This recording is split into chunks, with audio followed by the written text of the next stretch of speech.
Welcome to NYC School Secrets. I'm Alina Adams, author of Getting into NYC Kindergarten and Getting into NYC High School, and this is our last podcast of 2016. We're taking a break for the holiday season, so you'd better listen closely. We have a lot of information to share, and it's going to have to last you until 2017.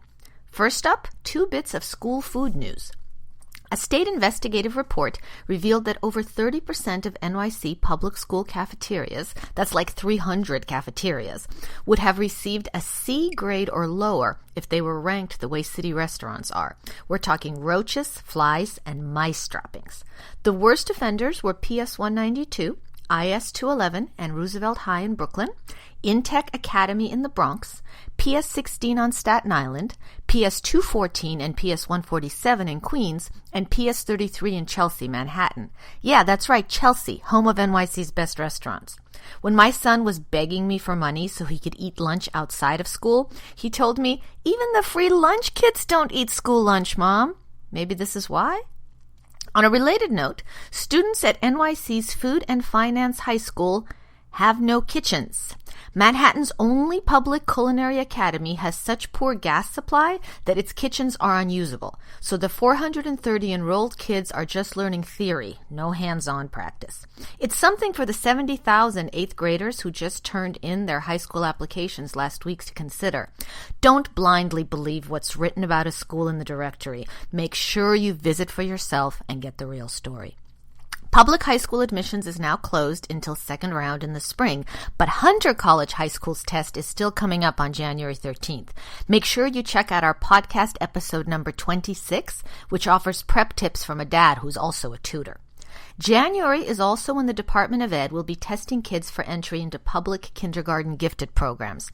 Our podcast number 4 has all the details on the differences between citywide and district, accelerated and enriched gifted schools, as well as your odds of getting in. To raise those odds, listen to podcasts number 19 and number 5, which cover test prep you can do at home or via a testing center. And don't worry if your child doesn't get into a gifted program in kindergarten. Listen to podcast number 28, where a mom explains how she got her daughter into a top citywide school for first grade. But public gifted programs are not the only game in town. Most private schools feature an accelerated and enriched curriculum. What's the difference between a public and a private G&T school? Listen to podcast number 8 to find out. Meanwhile, in general education news, Kindergarten Connect is now open and taking applications. A word of warning to parents in District 3. Most schools have been rezoned since the handbook came out, so don't use their map as a guideline. You'll need to search for an updated version online to figure out what your new zone school is. I realize it's very confusing, which is why I'm holding an emergency workshop called Help! My School's Been Rezoned. What are my options? This Tuesday, December 6th, at Basis Independent Manhattan School. It's right across the street from Whole Foods, Michael's, and TJ Maxx. Space is limited, so please register by going to www.nycschoolsecrets.com and clicking the workshop open to the public link. Because the fact is, you do have options. There are unzoned schools and magnet schools. You can learn about both in episode number 3. Then there are dual language programs. We cover those in episode number 13. As NYC parents know, most children end up going to general ed schools. There are just not enough G&T programs to accommodate every child who qualifies. When we come back, we'll talk to a Manhattan mom whose child made second round at Hunter and got a seat in his district's top G&T. But she still turned it down for a general ed program. We'll ask her why and how it worked out next. Bright Kids is a full-service tutoring and publications company specializing in test preparation and subject tutoring. Knowledgeable account managers guide families from start to finish, ensuring maximum success for students. Trial sessions are now available for only $40. Visit the Bright Kids website at www.bright-kids.com to find out more. Welcome back. Hundreds more kids qualify for gifted public school programs, and there are seats for them all. Some parents compare scoring one to winning the lottery. So why would a mother in possession of one of those golden tickets, as it were, opt for a general ed school instead? We'll let her tell you herself. Listen in. Though your son made second round at Hunter and got into your district's top G&T, you chose to send him to a progressive, unzoned general ed school. What did you think he would get there that he couldn't get in a gifted program? Well, I had him take those tests with a great deal of perspective that the results are not actually indicative of his actual giftedness, and I was really using the G&T programs as a way to broaden my school options. Had I been totally comfortable with my zone school, I may not have had my kids take them at all. In fact, my 4-year-old was going directly to his siblings' unzoned gen ed public and not taking G&T or applying to Hunter. It wasn't really a decision based on what he could get at one versus the other, but more what his overall experience I wanted him to have. And I liked the progressive model of like workshop-based, inquiry-based learning, where all of the subjects, including all of the art programs, are interconnected in the curriculum. Was the general ed school able to keep him engaged in the way that you would have wanted? Yeah, at his school, a lot of the learning is project-based, and there's a lot of talking and a lot of interaction between the materials and peers and the teachers, and that works for him. The kids, for the most part, are not lectured at and then asked how to show what they've learned through tests and quizzes, even in the upper elementary years. And so for him, yes, he was able to keep him engaged through, I think, the style of being able to be super engaged in what he was doing in the classroom. Well, it's interesting that you talk about this particular style. What kind of child in general do you think thrives in a progressive environment?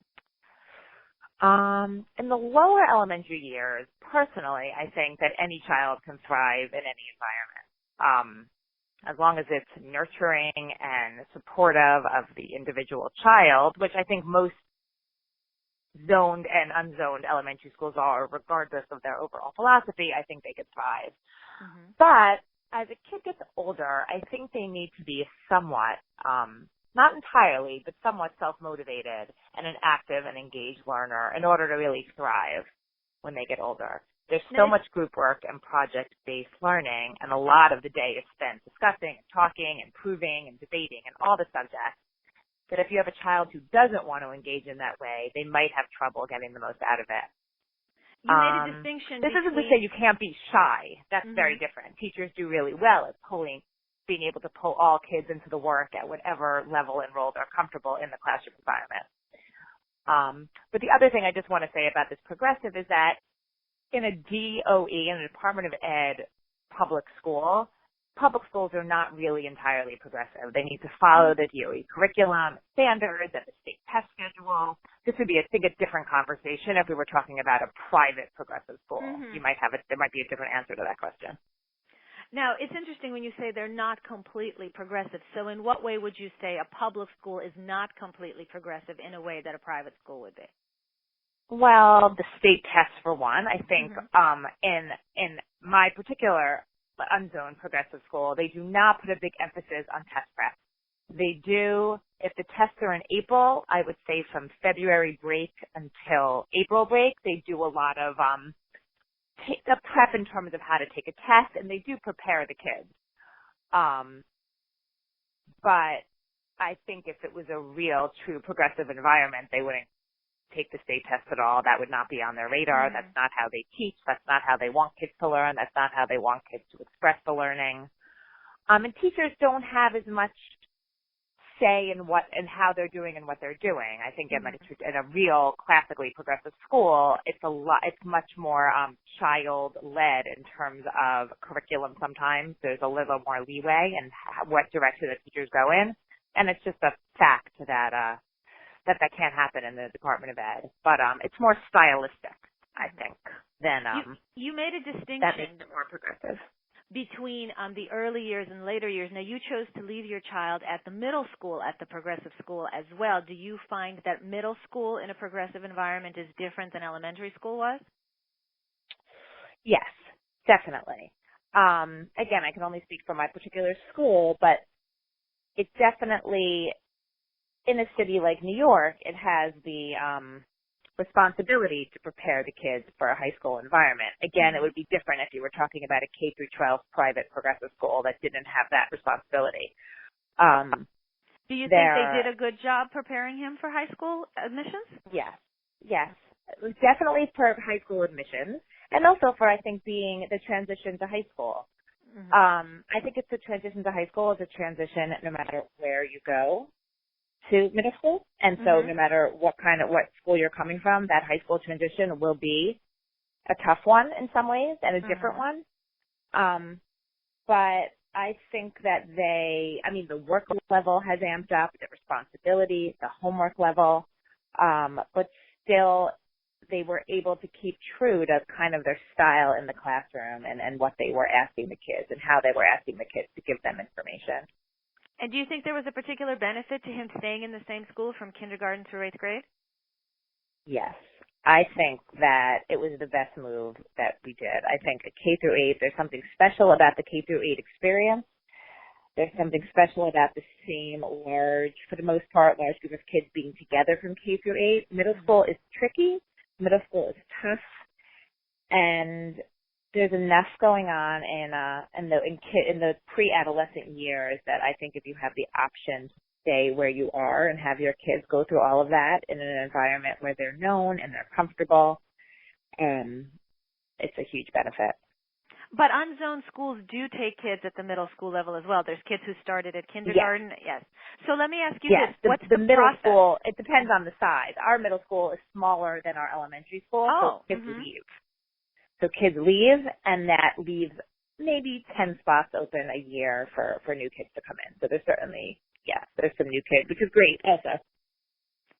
So what's the process for parents who are interested in applying their child either to an unzoned progressive elementary school or an unzoned progressive middle school? Since it's not the same as just going to your local zone school, what do parents need to do? Parents need to go on to Kindergarten Connect, which they do anyway for their zone school.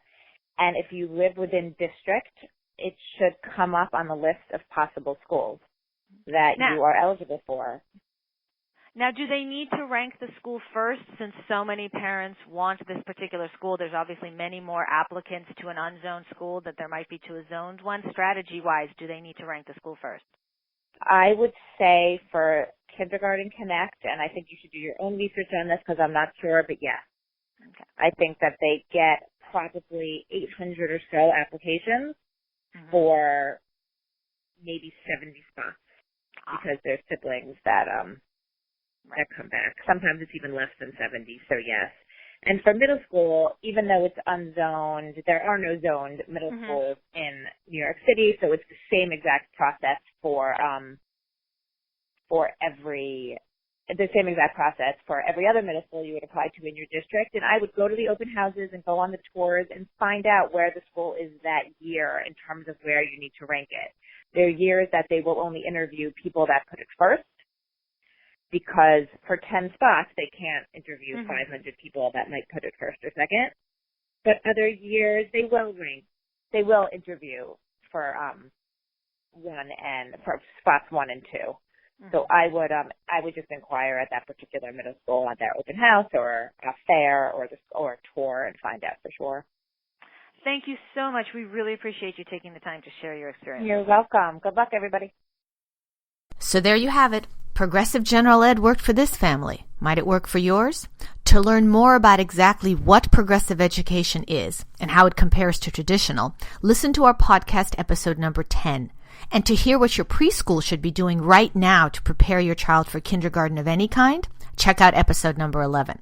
I know it's the holiday season and you're busy, but we strongly urge going back and listening to last year's podcast to fill in all the topics we've covered so far. There is a lot more detail available, plus interviews with parents who reveal how to work the system to your advantage. Yeah, it's not fair that you have to, but that's how it goes.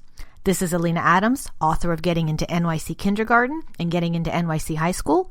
Wish you had all the information we've shared so far written down in one place?